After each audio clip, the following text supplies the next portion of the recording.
Desde 1981, há um local onde o teu futuro se constrói com bases sólidas. Um local de aprendizagem. Um centro para formação contínua.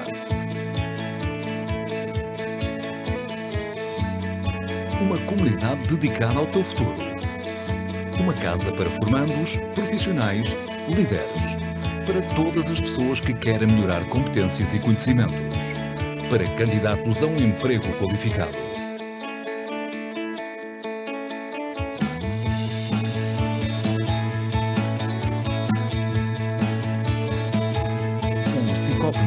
Dinamiza ações para jovens e adultos. Promove a inserção no mercado de trabalho e está atento às reais necessidades de formação das empresas, num setor da construção cada vez mais global.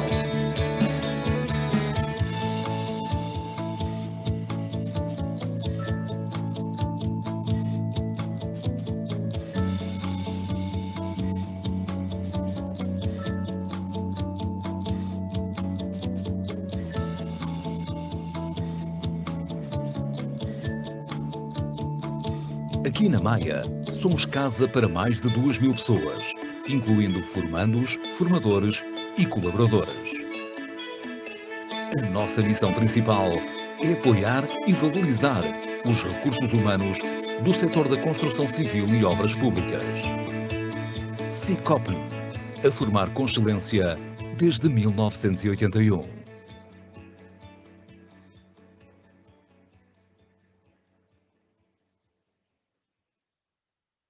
Olá, boa tarde.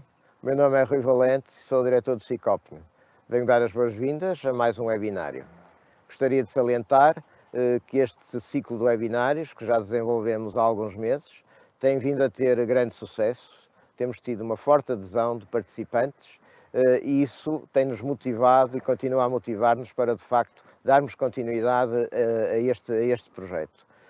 Projeto esse que, de resto, tem vindo a ser trabalhado e articulado juntamente com a AICOPN, para quem não sabe é a Associação dos Industriais da Construção Civil e Obras Públicas, e pretendemos, de facto, sinalizar aspectos importantes relacionados quer com o setor da construção civil, mas também com outras áreas transversais.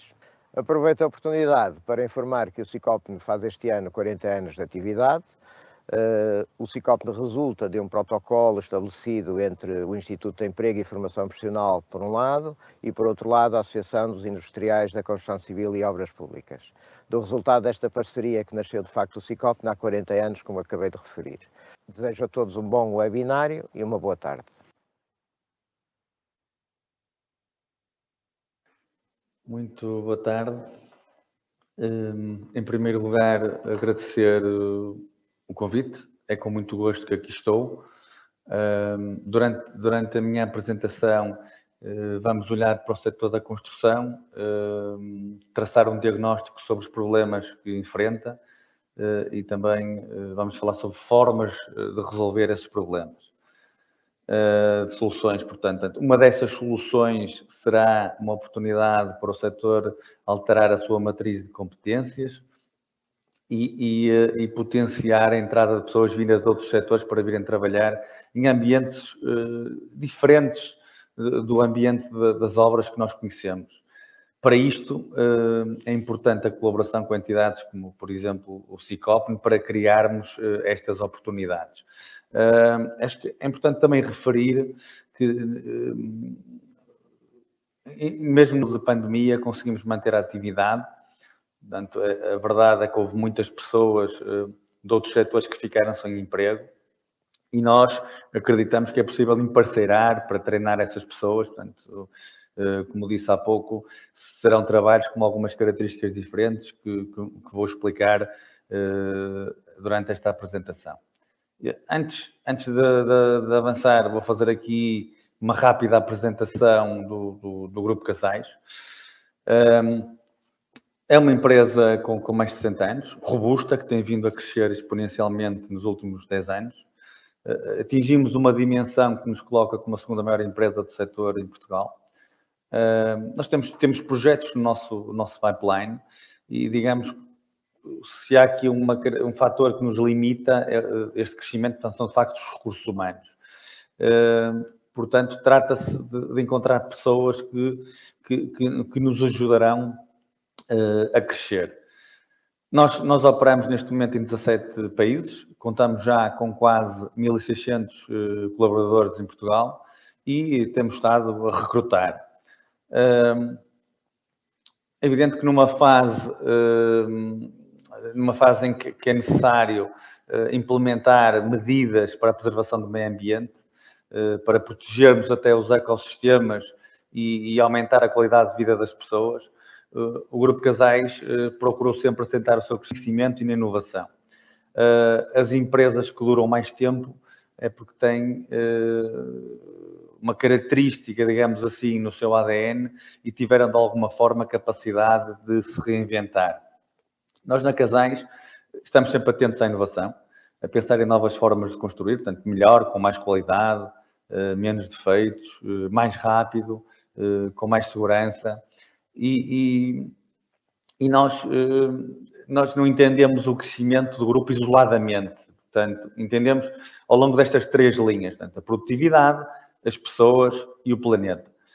Produtividade no sentido em que, portanto, obviamente, pretendemos aumentar a produtividade, que no nosso setor, como sabem, encontra-se estagnada praticamente há 30 anos. Pessoas, mais no sentido do desenvolvimento das pessoas, portanto, valor social, tanto pelo emprego que criamos como pelos edifícios que construímos. E, em minha opinião, tudo isto só faz sentido agarrado ao único planeta que temos.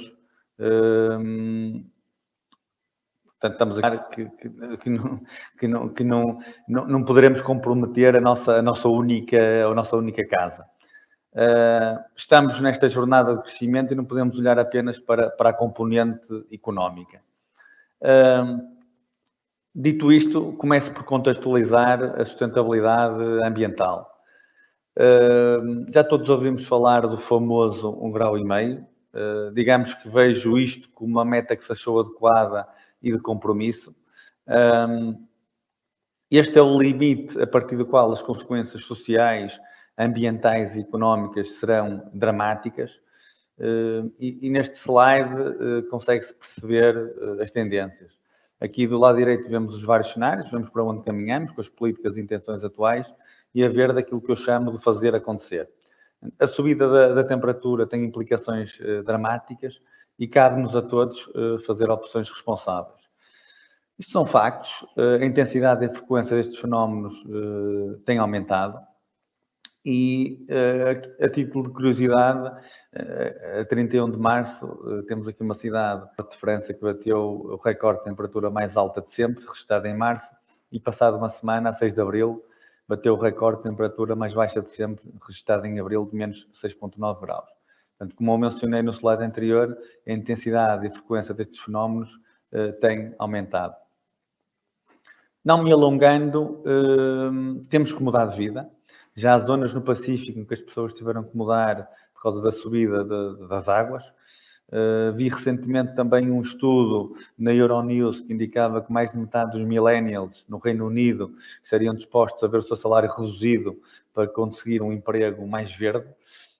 Portanto, eu acho que isto não se trata apenas de uma questão relativa ao emprego, é também uma escolha consciente de onde estes millennials gastam o seu dinheiro, seja em bens de consumo, seja em imobiliário, etc. E também partilho aqui convosco uma curiosidade de um placar que vi numa associação de estudantes há pouco tempo, que estava escrito: a nossa geração não está a dormir, temos um planeta para salvar. Coloquei aqui também a última capa da Time, que basicamente pretendem alertar em que uma crise climática global nos toca a todos, independentemente do sítio onde vivemos. Portanto, é necessária mudança e a forma como as Nações Unidas conseguiram codificar essa estratégia de mitigação, não só dos problemas ambientais e também sociais, nos quais a indústria e a construção não são esquecidas, foi esta. Portanto, neste slide apresento aqui a forma como as Nações Unidas encontraram para conseguir uma melhor qualidade de vida humana. Estes objetivos para o desenvolvimento sustentável devem inspirar o caminho, portanto, respondendo tanto à pobreza como às desigualdades, aos direitos humanos, à educação, à própria saúde, mas também aos ecossistemas. Portanto, temos que ser capazes de construir outros paradigmas de progresso, em que é fundamental salvaguardar uma relação de respeito entre o ser humano e a vida em geral. Como todos sabem, a nossa economia é profundamente extrativa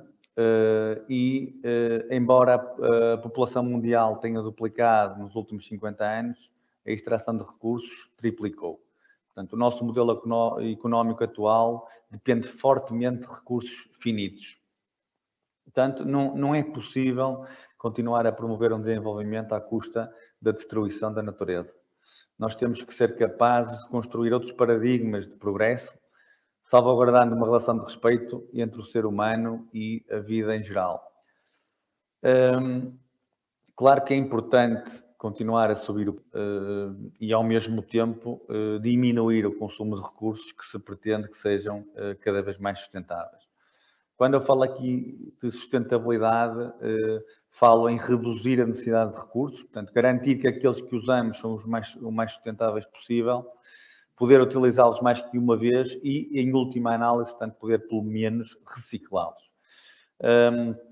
Acredito que é imperativo construir com materiais renováveis, por forma a conseguirmos reduzir a pegada carbónica e, ao mesmo tempo, promover a preservação tanto dos ecossistemas das nossas florestas. Portanto,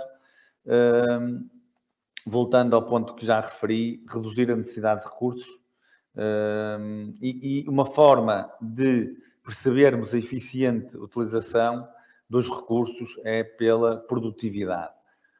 Também acho que é do conhecimento geral, não é? Que noutros setores tem vindo a crescer e nós vemos isto tendo consciência que o nosso setor, que é um setor específico, mas tentar perceber como é que os outros conseguiram aumentar estes níveis de produtividade, como é que nós conseguimos arrastar ou pelo menos trazer alguma coisa desses benefícios para o nosso setor e ensaiar aqui uma aproximação da construção à indústria da fabricação. É indiscutível que com uma maior otimização dos processos, um melhor planeamento, nós vamos estar a reduzir desperdícios e nós temos a convicção de que um processo industrializado é mais sustentável. Estamos aqui a falar de levar produtos que vão ser aplicados em obra para ambientes mais estáveis, mais estruturados e mais previsíveis. Portanto, obviamente que aqui está pensado na utilização de desperdícios de uns projetos para os outros. Obviamente que aqui é importante nós termos ferramentas que nos possibilitem identificar e caracterizar estes desperdícios, não é? Isto para que seja possível identificar estas oportunidades. Uma otimização também dos transportes, portanto, transportar materiais mais leves e já sem desperdícios. Acho que também é relevante reforçar que, à partida, pensar as coisas de uma forma integrada também potencia o reaproveitamento. E quando eu falo de redução de desperdícios, não me estou a referir só ao material. Portanto, a mão de obra gerida de uma forma mais eficiente, em fábrica, traduz-se depois em menos transportes para a movimentação das próprias equipas para a obra. Há um estudo da Comissão Europeia que está registado que os edifícios estão a ser responsáveis por aproximadamente 40% das emissões de CO2, 40% do consumo de recursos e 40% do consumo de energia. Portanto, é importante olhar para os edifícios. Em Portugal, uma das linhas de atuação do PNEC 2030, portanto, o Plano Nacional de Energia e Clima, corresponde também à necessidade de redução da intensidade carbónica do parque de edifícios. Portanto, nesta linha, a promoção do uso de materiais de baixo carbono é também destacada portanto, eu acho que o repensar a forma como construímos em Portugal é muito importante. A descarbonização completa não é possível, por isso estamos aqui a apontar para a neutralidade carbónica. Portanto, é fundamental investir em mecanismos de sequestro de carbono, nomeadamente as florestas. E, portanto, nós temos que sequestrar em 2050 12 milhões de toneladas de carbono por ano. Portanto, aqui o importante é que temos que diminuir os gases de efeito de estufa e, ao mesmo tempo, aumentar a qualidade de absorção de carbono das nossas florestas. Nós temos uma relação de proximidade com os edifícios, portanto, passamos lá os nossos dias, guardam as nossas famílias, os nossos pertences, fazem parte da fundação das comunidades e das cidades e a forma como construímos tem um profundo impacto no nosso planeta. Portanto, nós vemos aqui a madeira armazena carbono e, ao mesmo tempo, oferece o potencial para remover milhões de toneladas de CO2 da atmosfera. Achei este slide curioso, em que vemos aqui no início dos tempos o terrestrial carbon foi aumentando conforme as plantas, as árvores foram aparecendo e este foi sendo retirado da atmosfera. Depois, por volta de 1750, com a Revolução Industrial, começamos a tirar matérias-primas do solo, o carvão, etc., e a passar para a atmosfera. A utilização da madeira nos edifícios, estaremos a reter o carbono e a utilizá-la e a retê-lo, portanto, a colocá-lo nos edifícios. Por isso, ali a linha do terrestrial carbon, a seguir a 2020, está paralela, sem aumentos, mas com o tempo, e porque se intensificará a plantação de árvores, já existe ali, portanto, aquela tendência de ir aumentando o terrestrial carbon ali já na parte final do gráfico. Portanto, a utilização da madeira nas construções motiva a gestão sustentável das próprias florestas e, como eu já referi, utiliza os seus produtos sem libertação de carbono. Portanto, o próprio PNEC refere a necessidade de aumento da capacidade de absorção de carbono das nossas florestas. Portanto, algumas das vantagens ambientais da utilização da madeira poderão ser sumarizadas desta forma. Portanto, as florestas sequestram o carbono, os produtos da madeira armazenam esse carbono e substituir outros materiais de construção por madeira também reduz as emissões de CO2. Por fim, também, a gestão sustentável das florestas assegura que tudo isto se trata de uma abordagem a longo termo.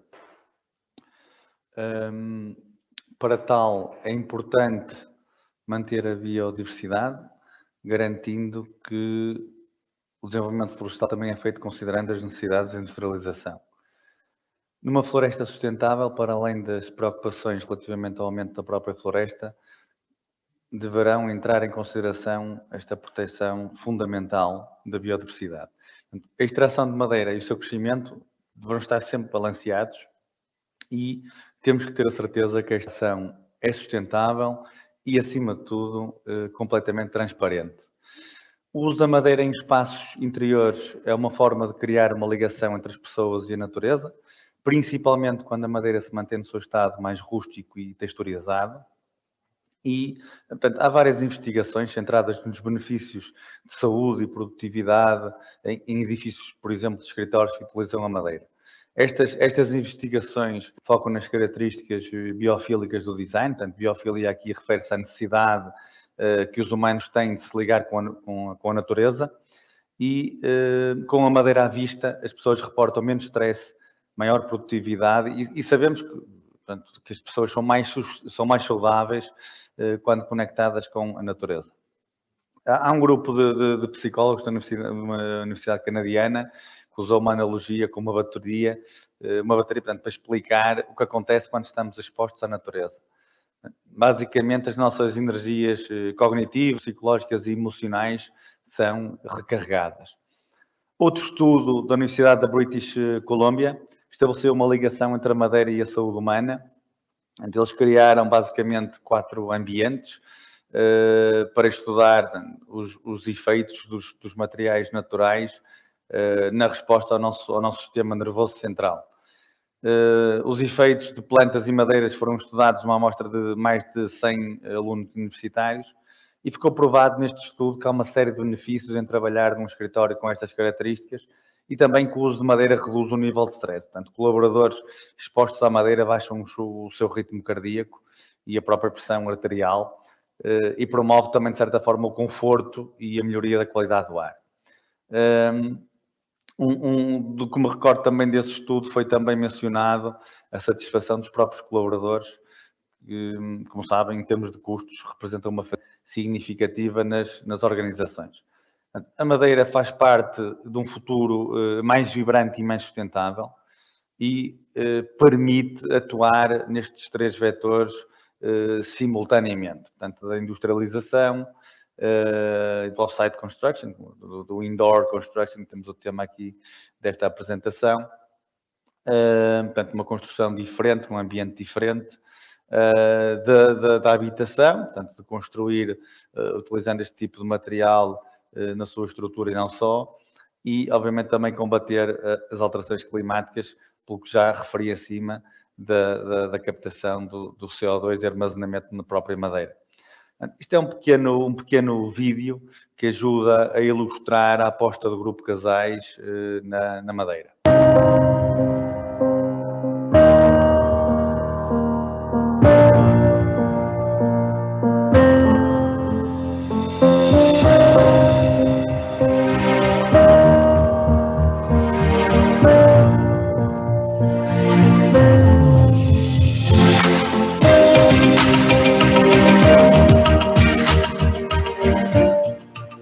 As florestas fornecem habitats vitais para milhões de espécies e fontes importantes de ar e água limpos, além de serem cruciais para o combate às mudanças climáticas.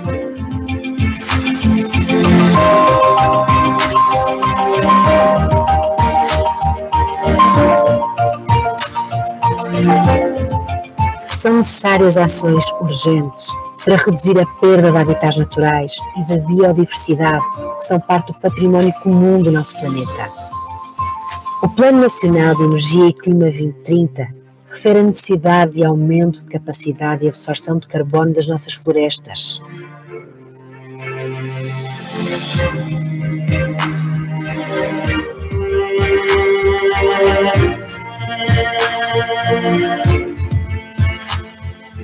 No Grupo Casais, adotamos tecnologias e materiais de construção sustentáveis, com foco na redução de carbono, assim como sistemas construtivos eficientes, com menos desperdício, baseados na filosofia Design for Change e assentes no modelo de economia circular, com foco na reutilização.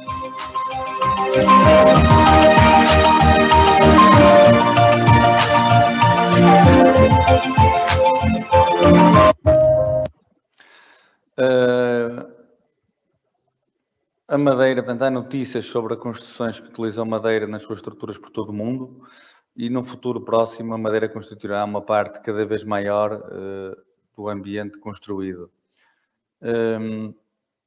No Grupo Casais nós vemos a madeira como um produto fundamental na nossa estratégia de sustentabilidade e qual é o real impacto deste tipo de solução. Este slide permite fazer a comparação direta, portanto, esta solução permite passar de 750 kg de CO2 por metro quadrado para 150. Portanto, os níveis de redução de que estamos a falar. Obviamente que a redução de carbono também se traduz noutros benefícios. E aqui é importante, portanto, como é que nós conseguimos essas reduções? Conseguimos através da utilização de menos materiais, e a utilização de que é um armazenador de carbono, que é neste caso a madeira. É indiscutível que a poupança de tempo que implica também poupança de recursos. Aqui, portanto, estou a falar de poupanças em transporte, materiais, tempo e, como já referi várias vezes, menos CO2 libertado. Eu, quando faço estas apresentações sobre este tipo de solução, geralmente as pessoas começam a imaginar aquelas casinhas típicas dos Alpes em madeira e será que é disso que eu estou aqui a falar? Não, não tem nada a ver com isso. Nós estamos a falar aqui de edifícios bonitos e ao contrário de edifícios que apenas utilizam a madeira, soluções mais limitadas em termos de altura, portanto isto é uma solução híbrida, também usa o betão. Este sistema permite construir edifícios até 100 metros de altura, portanto mais ou menos 30 andares.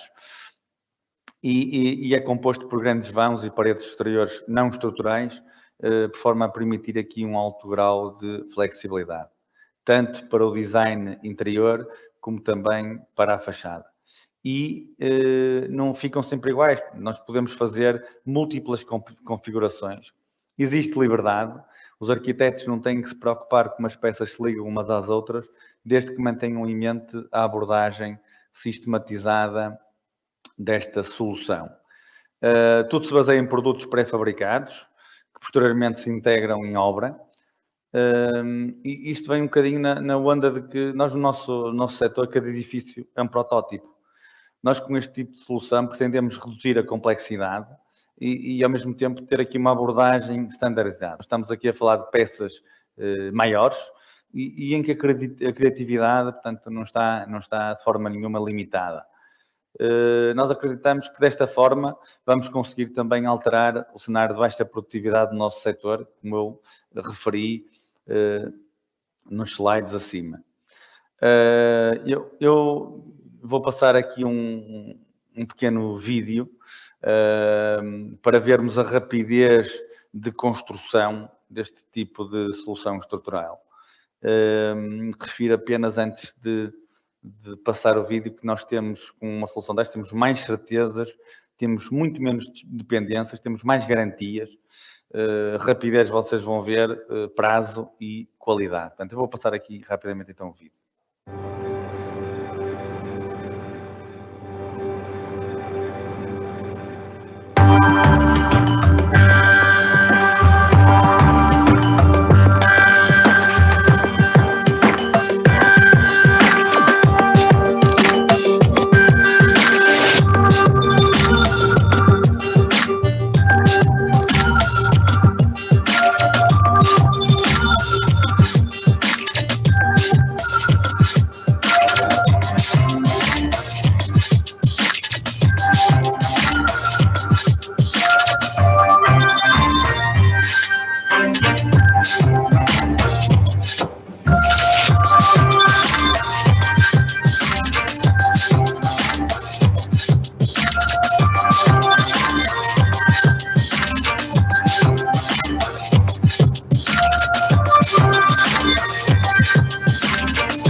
Portanto, só aqui, assim, ainda no slide anterior, relativamente a este vídeo, a nossa confiança neste tipo de solução vai ser demonstrada um investimento próprio que nós temos, um edifício com esta solução, nesta fase ainda a terminar o projeto. Portanto, vamos construir em Guimarães, perto da Universidade do Minho, e a expectativa será ainda terminar o edifício este ano.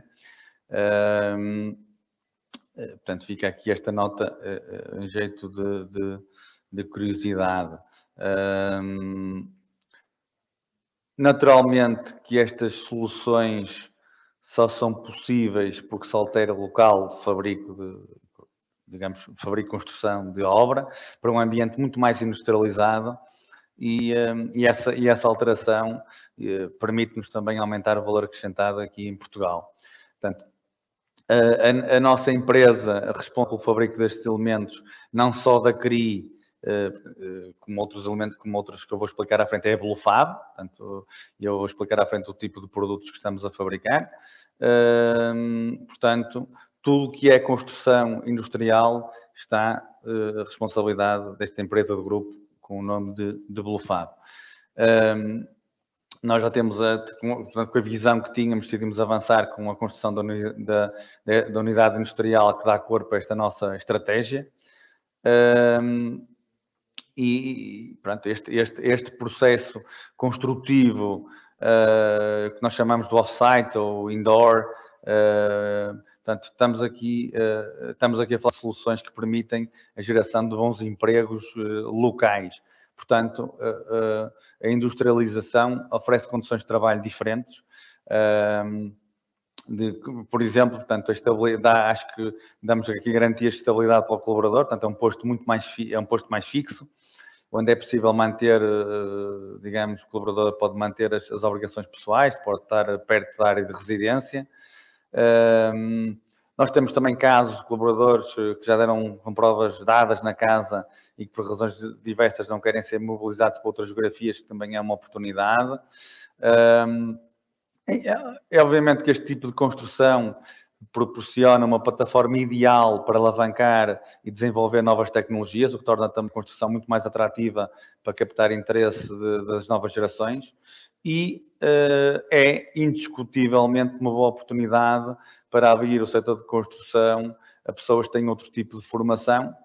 Portanto, trata-se aqui de certa forma, de facilitar entradas de pessoas de outras áreas no nosso setor. A construção em ambiente industrial já existe há décadas. No entanto, esta forma de construir é visto como um sistema crítico para a execução de projetos de uma forma mais rápida, segura e com mais qualidade. Não está prevista nenhuma revolução. Eu acho que vai ser mais uma evolução. Nós não podemos continuar a construir da mesma forma e ir ao encontro das necessidades da sociedade. Não tenhamos ilusões, o mundo está a mudar e a construção estamos com ele. Quer pela nova concorrência, quer pela necessidade de termos que fazer o nosso papel na nossa própria atividade. Portanto, o que eu acho que está a acontecer é o ir mudando no sentido da modularização. Portanto, ir fazendo estas mudanças de uma forma, estão a acontecer de uma forma incremental, em que vamos adotando processos de construção mais standardizados. Isto tendo sempre em mente a simplificação, a otimização, a criação de uma série de componentes idênticos que são repetíveis e que tenham um real impacto no planeamento, na fase de projeto, com a ajuda, obviamente, do digital, que é a base, não é? E da automatização. Portanto, estamos aqui a falar de produzir elementos fáceis de transportar e cada vez mais rápidos de montar em obra.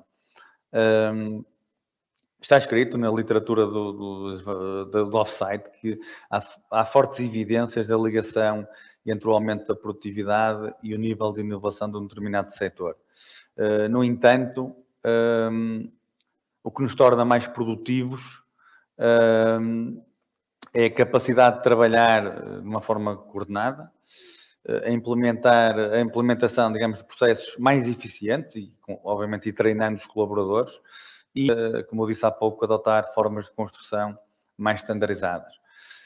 Eu acredito que para estes sistemas desencadearem uma mudança de paradigma, deverão existir políticas estratégicas que tirem vantagem tanto das inovações tecnológicas como destes processos mais eficientes e, obviamente, sem esquecer os profissionais treinados para o efeito.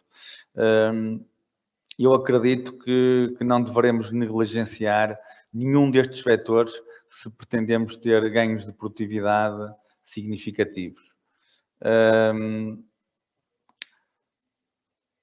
É um facto, portanto, nós só vamos conseguir melhorar a produtividade de conseguirmos medir. O ambiente de fábrica é muito mais rastreável e adequado para conseguirmos aumentos de eficiência e a industrialização vai-nos permitir gerar rapidamente cenários, vai-nos permitir quantificar ganhos, fazer análises simples, sempre que nos permita depois a orientação para a eficiência e para a melhoria contínua. Eu acho que se trata de consumir menos através de um fabrico mais eficiente. Ainda ontem vi uma notícia que me parece interessante, em que estava escrito que, em média, os materiais na Europa são usados apenas uma vez. Portanto, uma característica de uma indústria extrativa é a utilização apenas uma vez dos materiais, em que está referido, portanto, a utilização linear dos produtos. O que nós queremos aqui fazer é fechar o ciclo, portanto, é permitir que os produtos possam voltar a ser reutilizados. Portanto, à medida que os recursos se tornam mais escassos, como já referi em cima, a procura das economias em crescimento aumenta, a economia circular torna-se essencial. Eu não tenho dúvidas que temos que transformar a nossa economia linear em circular para satisfazer as necessidades da sociedade e, ao mesmo tempo, respeitar, como já referi também em cima, os limites do planeta. Quando falo em circularidade, poderá não ser de todo o edifício. Portanto, este slide permite perceber um pouco isso. Portanto, a estrutura pode ficar a mesma e as partes exteriores depois poderão mudar. Pensar nas alterações e pensar nos edifícios para poderem ser, digamos, atualizados em diferentes fases.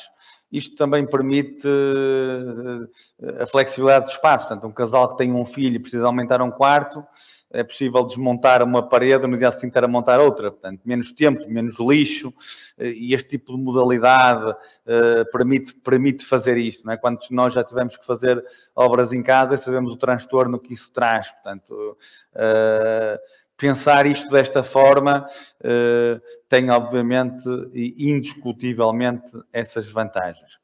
Portanto, o off-site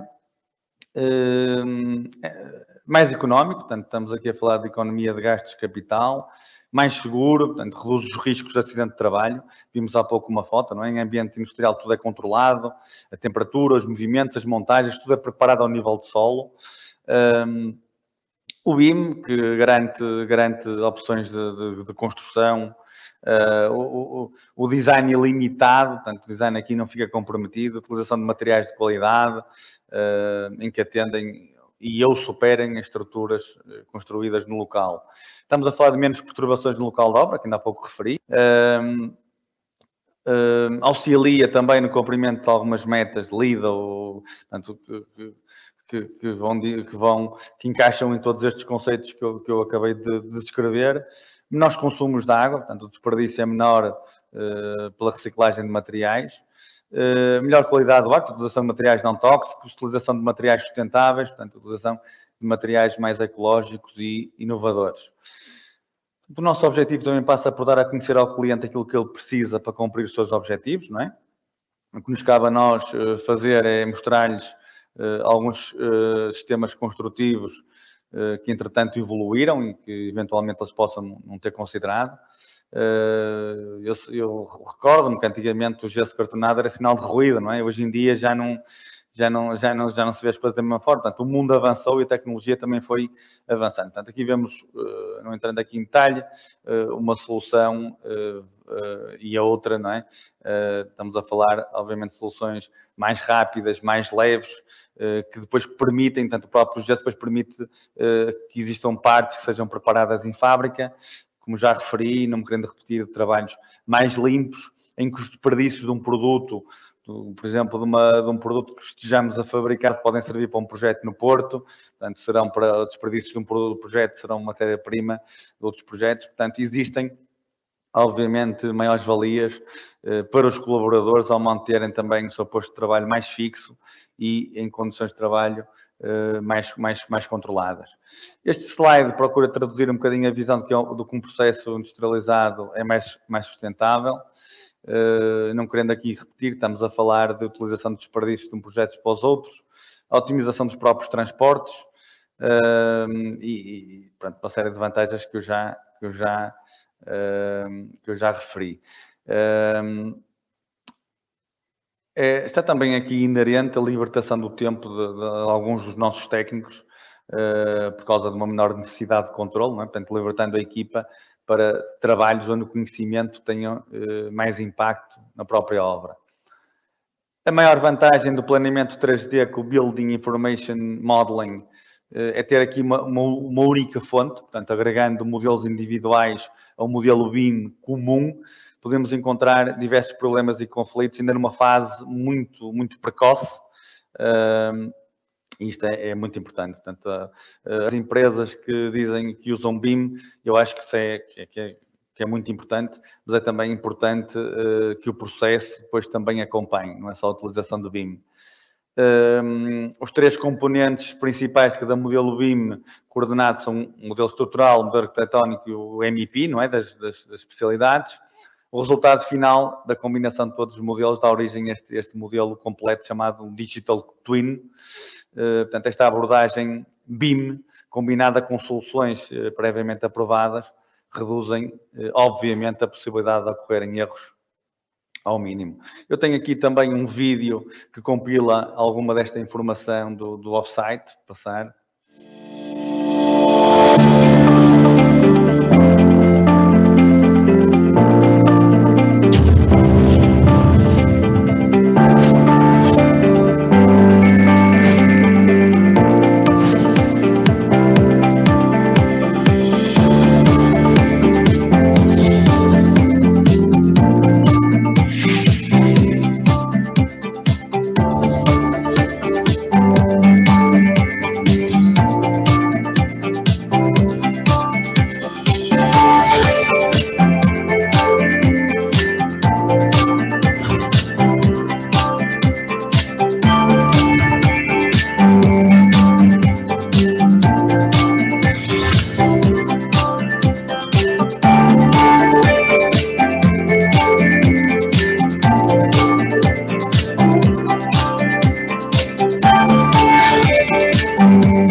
que já estamos a fazer. Isto são mais de 500 WCs, que são uma solução que nós estamos, final de patente, estamos a patentear, uma fase final, e que estão a ser fabricados em Braga, na Belufab e montados no Algarve.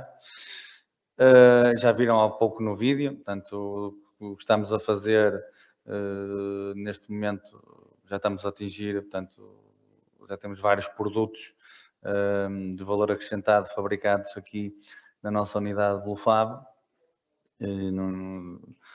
E pronto, nós temos como viram, não é, práticas de fabricação em andamento, portanto, focadas na montagem, transporte, instalação, obviamente com o objetivo também de combater a escassez de mão de obra qualificada no local de trabalho e a própria pressão dos projetos nos cronogramas de planeamento. É fundamental o envolvimento na fase inicial do processo, portanto, o projeto e a construção, além do envolvimento precoce de todas as partes interessadas. Só assim será possível chegarmos à eficiência real, se é que me é permitida aqui.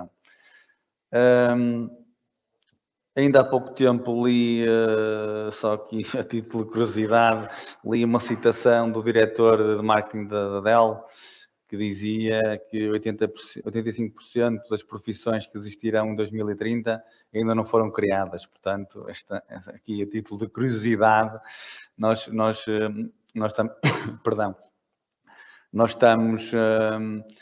estamos a conversar com o IFP, que faz parte da SICOP, não é? Estamos obviamente interessados em desenvolver programas de formação para o tipo de trabalhos que estamos a desenvolver na fábrica. Portanto, deixo aqui esta nota final.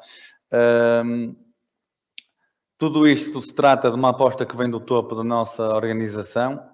O nosso CEO, que vem aqui na foto, o engenheiro António Carlos, está profundamente empenhado nesta transição. Agradeço mais uma vez a oportunidade e o convite. Estou, portanto, disponível para eventuais questões que possam surgir.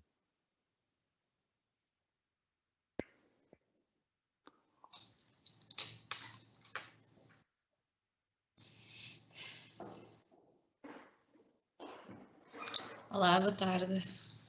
Mais uma vez, boa tarde a todos por nos acompanharem em mais um webinário Quinta às 5. Já o último e este também são temas muito interessantes que realmente temos que começar a pensar e a mudar algumas mentalidades e a pensar um pouquinho mais no nosso planeta. Queria agradecer, antes de passarmos então às questões, ao engenheiro Pedro Lopes, da empresa Casais. O engenheiro Pedro é o responsável pelo Departamento de Inovação e Conhecimento do grupo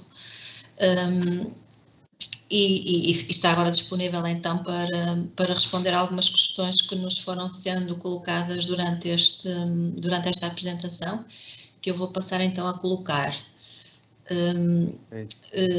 Alguém pergunta como deram o pontapé de saída nesta estratégia off-site? Ok, uma questão interessante. Eu acho que a parte mais complicada é sempre fazer, não é? As ideias, nós conseguimos ter várias ideias, a parte mais difícil, a parte mais complicada, mais complexa está na implementação dessas ideias, não é? Nós temos, portanto, aqui no Grupo Casais, nesse aspecto, somos os privilegiados, se me permitem a expressão. Nós temos aqui conhecimento, temos know-how interno, portanto, temos várias empresas do grupo que têm, digamos, o conhecimento. Portanto, o que nós fizemos foi perceber quais eram os projetos, portanto, que tinham algumas características que tornam, alguns princípios que tornam, digamos, a industrialização útil, né? Que um deles, obviamente, conseguimos ter alguma repetição, pegarem alguns projetos que tivessem isto, já que quando começamos o projeto não tinha sido pensado, o tal Design for Manufacturing and Assembly não tinha sido pensado para este tipo de soluções, que é muito importante, mas como não tínhamos que começar por qualquer lado, pelo menos projetos que tivessem alguma repetição. E sentamos essas pessoas todas numa mesa, portanto, a tentar como é que nós vamos conseguir, olhando para isto, arrastar algumas das operações para um chão de fábrica. Portanto, foi assim que nós começamos. Eu acho que é importante, e para um pontapé de saída, nós olhamos, quando temos um projeto, quando estamos a comparar dois projetos, olhar para um e para o outro e vermos o que é repetido de um projeto para o outro, mas eu acho que pode, digamos, fazer aqui uma alavancagem mais interessante nesses dois mesmos projetos, perceber o que é diferente neste que não necessitava de ser diferente.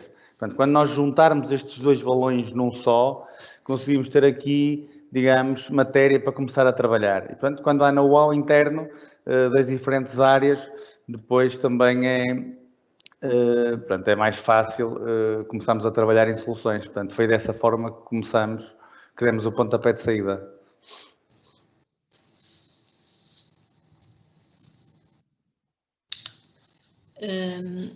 E vocês só fabricam para os vossos projetos internos ou fabricam também para projetos externos?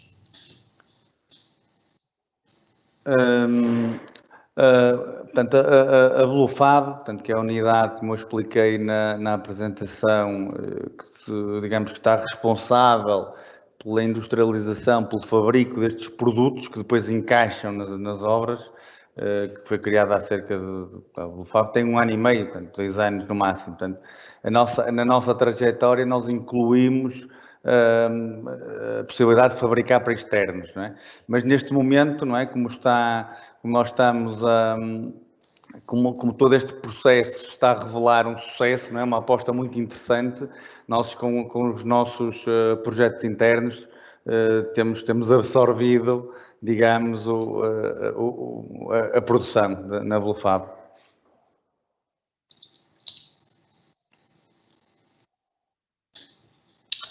E está prevista alguma expansão? Construírem mais alguma fábrica noutra localização, por exemplo? Eu acho que portanto, a nossa aposta foi em Braga, que é a nossa casa, não é? A sede da Casais é em Braga. Eu acho que faz sentido arrancar em casa, não é? Portanto, acho que faz sentido. No entanto, como eu disse há pouco, não é? Como se está a revelar uma aposta interessante, estamos já a planear expansões, não é? Portanto, poderão ser fora de Braga, portanto, isto agora tem que ser equacionado e estamos no momento, obviamente, a estudar novas localizações.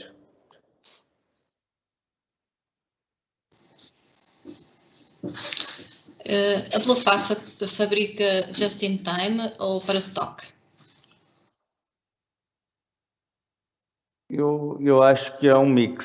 Portanto, eu acho que depende um bocadinho das necessidades dos próprios projetos, não é? Das obras. Acho que depende das obras e depende, obviamente, dos ritmos de montagem. Eu, por exemplo, a nossa solução da CRI, que é uma solução híbrida, portanto, como eu expliquei na apresentação, portanto, é uma solução que usa o mass timber, ou madeira de engenharia, não é? Quando se fala em madeira, está-se a falar de mass timber, portanto, é um produto de engenharia de madeira, digamos assim. Mas é uma solução em que nós fabricamos para stock, mas que depois é um just in time, não é? Nós fabricamos, temos de ter tudo fabricado, depois devido como viram no vídeo, eu acho que desta forma também dá para explicar bem aquilo que é o meu ponto de vista relativamente a essa questão. É como viram no vídeo, depois a velocidade da montagem obriga quase a um just in time, mas não deixa de ser um fabrico para stock. Portanto, eu acho que essa pergunta, a resposta é um mix, não é?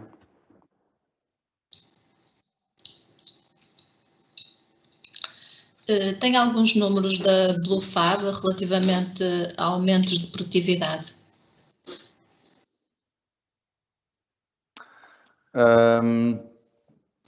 Isso pronto, como eu expliquei naquele slide, é obviamente um objetivo, não é? Aumentarmos a produtividade, especialmente num setor como o nosso, que está estagnado, eu disse há 30 anos, se calhar há mais, não é?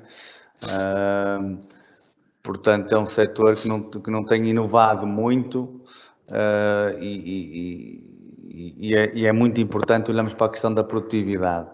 Eu, relativamente a essa questão, posso responder que nós temos um número muito evidente, não é?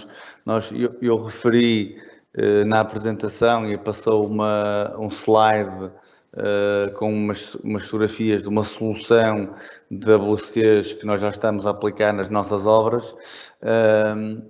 e aquela até que apareceu era uma solução que estamos a montar no Algarve, e nós conseguimos com 2 equipas de 6 elementos, conseguimos montar aproximadamente 40 WCs por semana. Portanto, fazendo aqui umas contas rápidas, era mais ou menos um WC e meio por homem por dia, não é? Mais ou menos. Eu acho que... não, tenho a certeza. Portanto, uma solução destas, se fosse para construir de uma forma tradicional, era impossível. Portanto, isto deixa aqui este número que acho que deixa essa mensagem. Depois, claro que é importante depois perceber o que é que este tipo de soluções altera em termos de planeamento, não é? Que vai alterar certamente o caminho crítico de um projeto. Nós podemos estar a fabricar estes elementos ao mesmo tempo que a obra ainda está na fase de estrutura de betão. Portanto, é importante depois também percebermos este ajuste, digamos assim, de planeamento e os ganhos, obviamente, inerentes a este tipo de solução que advém depois do ganho de prazo, não é?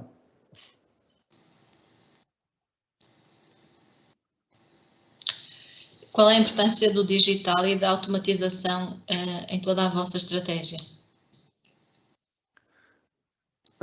Bom, eu acho que o digital é transversal, digamos assim, e é essencial a todos os nossos processos, né? Portanto, permite-nos, porquê? Porque isto permite-nos também rastrear um pedido desde o início. Nós conseguimos ter logo a informação dos componentes, portanto, fazer encomendas de uma forma integrada. Temos os próprios postos de trabalho que são rastreados, não é?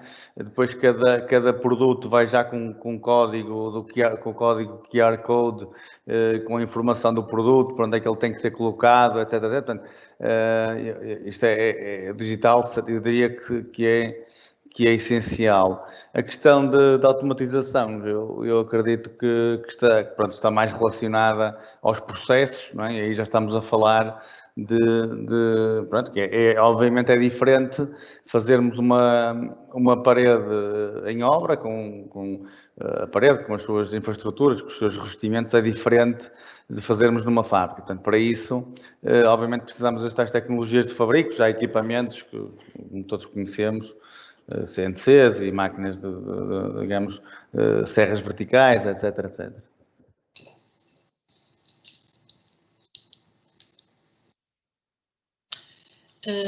Tem sido fácil a aceitação do indoor? Eu acho que tudo que é novo nunca é fácil, mas eu também não acho que seja novo. Portanto, eu acho que eu referi na minha apresentação que a construção em ambiente industrial, penso que referi isso, que já existe há muitos anos, não é? Eu acho que o contexto é que mudou. Portanto, esta forma de construir, em minha opinião, é crítica. Portanto, nós temos que ter formas de construir mais rápidos, mais escuro, com mais qualidade, como eu referi várias vezes na apresentação. Portanto, eu acho que não está previsto nenhuma revolução. Portanto, estas coisas vão ter que são evolutivas, não é? As coisas vamos ter que ir mudando no sentido da modularização. Pronto, eu acho que isto vai ser incremental. Portanto, fácil não é, mas é um caminho que se vai ter que ir fazendo, não é? E nós começamos a ver esses ganhos, as pessoas também vão acreditando, vamos fazendo o registro dos nossos progressos pronto, e mesmo a maturidade num sistema deste faz caminhando. Portanto, eu penso que é isso.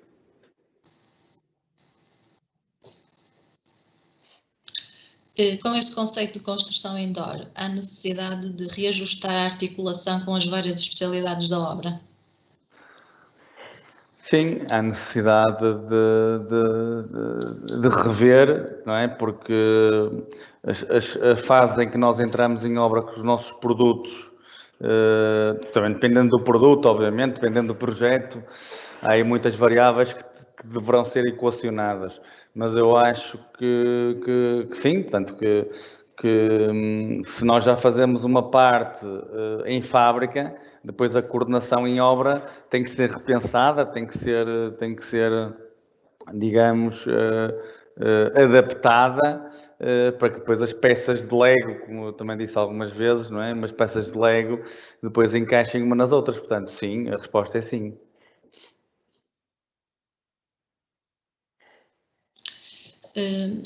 O Joel pergunta como é que é feita uma estrutura exterior pré-fabricada. Desculpe, não percebi. Como é que é feita uma estrutura exterior pré-fabricada? Pronto, a solução CRICA, a tal solução estrutural híbrida, são painéis. Os próprios painéis da fachada não são estruturais, portanto, existe liberdade até para os próprios arquitetos, como eu disse na apresentação, para digamos, idealizarem e projetarem a fachada que bem pretenderem. Mas é feita como se fosse uma parede, como aquelas que viram nos vídeos, portanto, neste caso, geralmente são feitas com estruturas também de madeira, provavelmente já não será necessário o mass timber, portanto, no centro estrutural já não é essa necessidade, e depois levam os diferentes constituintes, como os painéis da USB, e, portanto, dessa forma.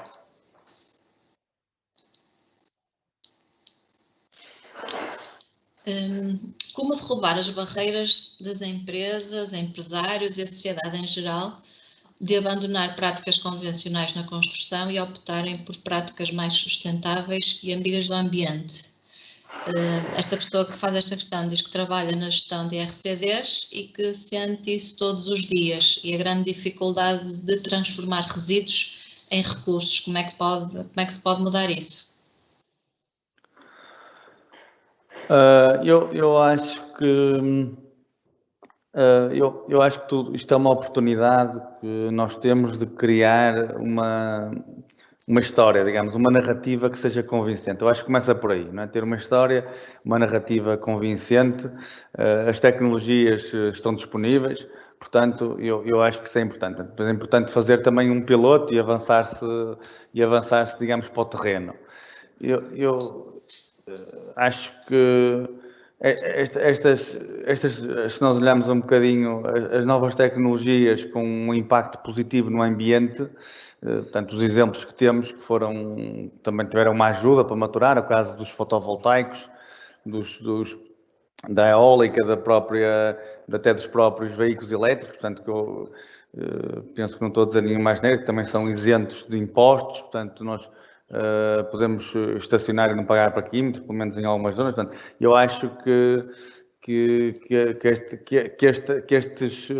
estas ajudas terão que acontecer, não é? E eu acho que, portanto, é preciso reconhecer, não é? E também ter aqui ajuda mesmo no próprio procurement, não é? Público, que terá que ser diferenciado para fazer vingar estas soluções, não é? Portanto, isto terão que ser reconhecidos, portanto, a minha opinião é que terão que ser reconhecidos os impactos positivos no ambiente, no emprego que estas soluções criam. Portanto, acho que isso é importante.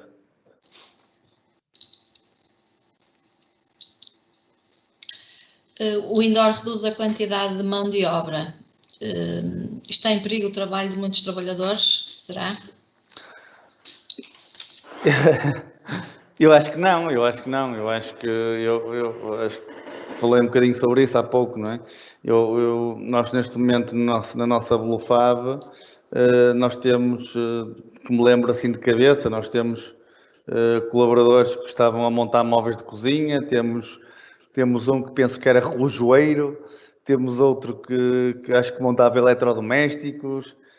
Portanto, eu acho que, sendo tarefas mais específicas, até abre aqui uma oportunidade para isto a questão da pandemia, não é? Eu também referi isso, que o setor da construção manteve-se a produzir, não é? Portanto, as obras continuaram, mas houve outros setores que as coisas não correram tão bem nesse ponto de vista, e eu vejo isto também como uma oportunidade de dar oportunidade a outras pessoas que nunca trabalharam no setor da construção, porque são ambientes diferentes, como nós vimos nos vídeos e na apresentação, em ambientes muito mais controlados, tudo é feito ao nível de chão de fábrica, mesmo em termos de segurança, permite às pessoas ficarem fixos no seu local de residência.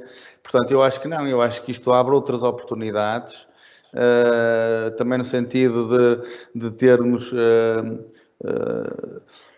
jovens, não é? Porque este tipo de ambientes são ambientes que permitem o desenvolvimento e é mais fácil a adaptação de novas tecnologias, o que torna isto muito mais atrativo para os jovens, né? É mais apelativo. Portanto, eu vejo isto como uma oportunidade e não como um problema.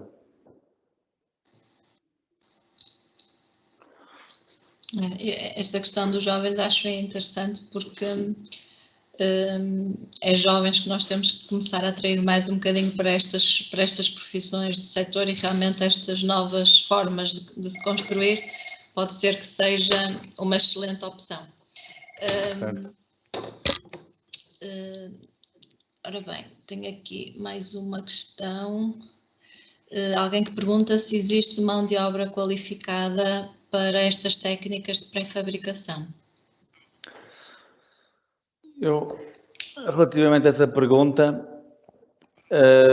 eu costumo dizer, um bocadinho a brincar, um bocadinho a falar a sério, também, se é a última questão, também já posso brincar um bocadinho.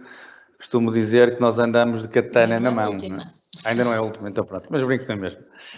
Eu costumo dizer que nós andamos de katana na mão, portanto, isto é tudo novo, não é? Portanto, a resposta eu acho que não. Agora também são tarefas mais, digamos, controladas, mais específicas, portanto, em que nós podemos, obviamente, dar esse treino e isto terá que ser feito desta forma, não é?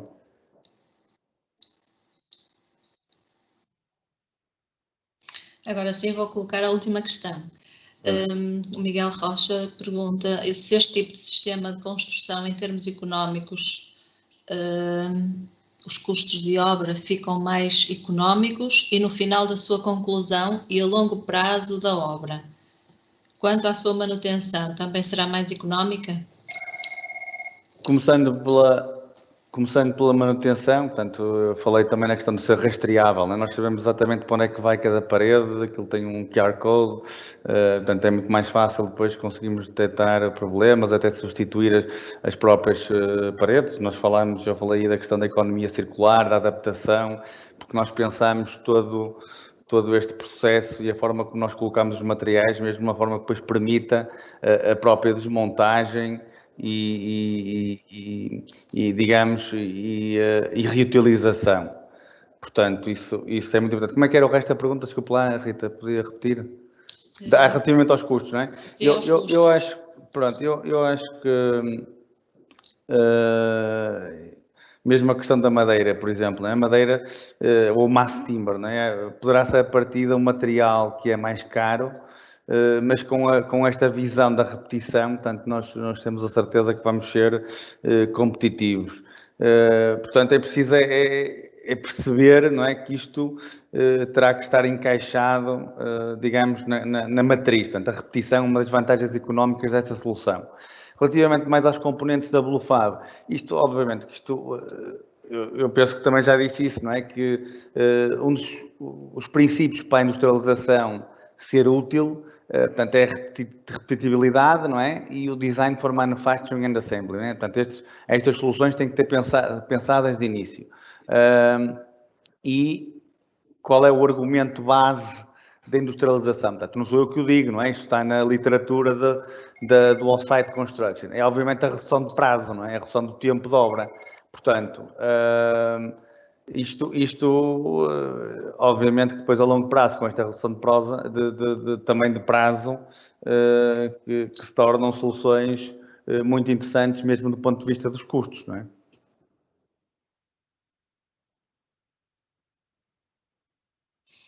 É porque eu creio que há muito esta dúvida sempre, quando alguém vai construir, se vai por um método destes ou se vai por um método normal. Já tenho ouvido muita gente a questionar-se sobre esta situação da economia da obra. Rita, se me permite, eu acho que, não só aqui esta obra, eu acho que nem tudo é industrializável, não é? Portanto, também não vamos estar aqui, nem tudo é industrializável. É preciso, para isto fazer sentido, é preciso, para a industrialização ser útil, é preciso encaixar nestes princípios. Portanto, eu acho que nós temos de ter isso em mente, não é? E, obviamente, para tirar as reais vantagens deste tipo de soluções construtivas, é preciso começar muito mais cedo e envolver os stakeholders logo no início, para conseguirmos tirar o real potencial destas soluções. E depois, obviamente, a questão da repetição, não é? Portanto, também temos que ver, encaixar aqui para ver o tipo de projetos e perceber o enquadramento, não é?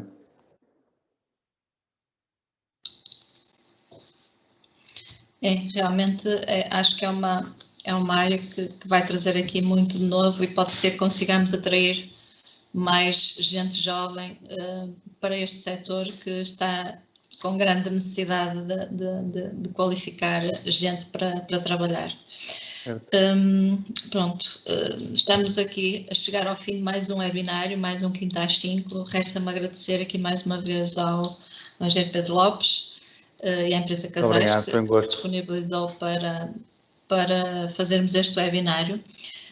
Eu queria só deixar aqui a ideia que nós ainda não divulgamos os próximos webinários, mas temos isso já quase pronto para o fazer. Posso deixar já a indicação que vamos ter em maio um webinário associado à remoção de fibrocimento e amianto, outro sobre as Smart Cities, marketing digital, e depois ainda teremos o Project e mais um sobre a segurança que não está ainda bem definido, mas creio que até o início da próxima semana ficará tudo definido. Agradeço mais uma vez a todos por estarem connosco, mais um Quinta às 5, e despeço-me até ao próximo dia 13 de maio, que será o próximo webinário. Já agora, deixem-me só dar mais uma nota de todas as informações relativamente à nossa formação, que se encontram no nosso site e nas nossas redes sociais também. Poderão acompanhar, e se o tema foi interessante, poderão depois também, a partir do YouTube, verem a repetição deste e de todos os webinários que já fizemos. Muito obrigada a todos, então, e até à próxima. Muito obrigado, boa tarde.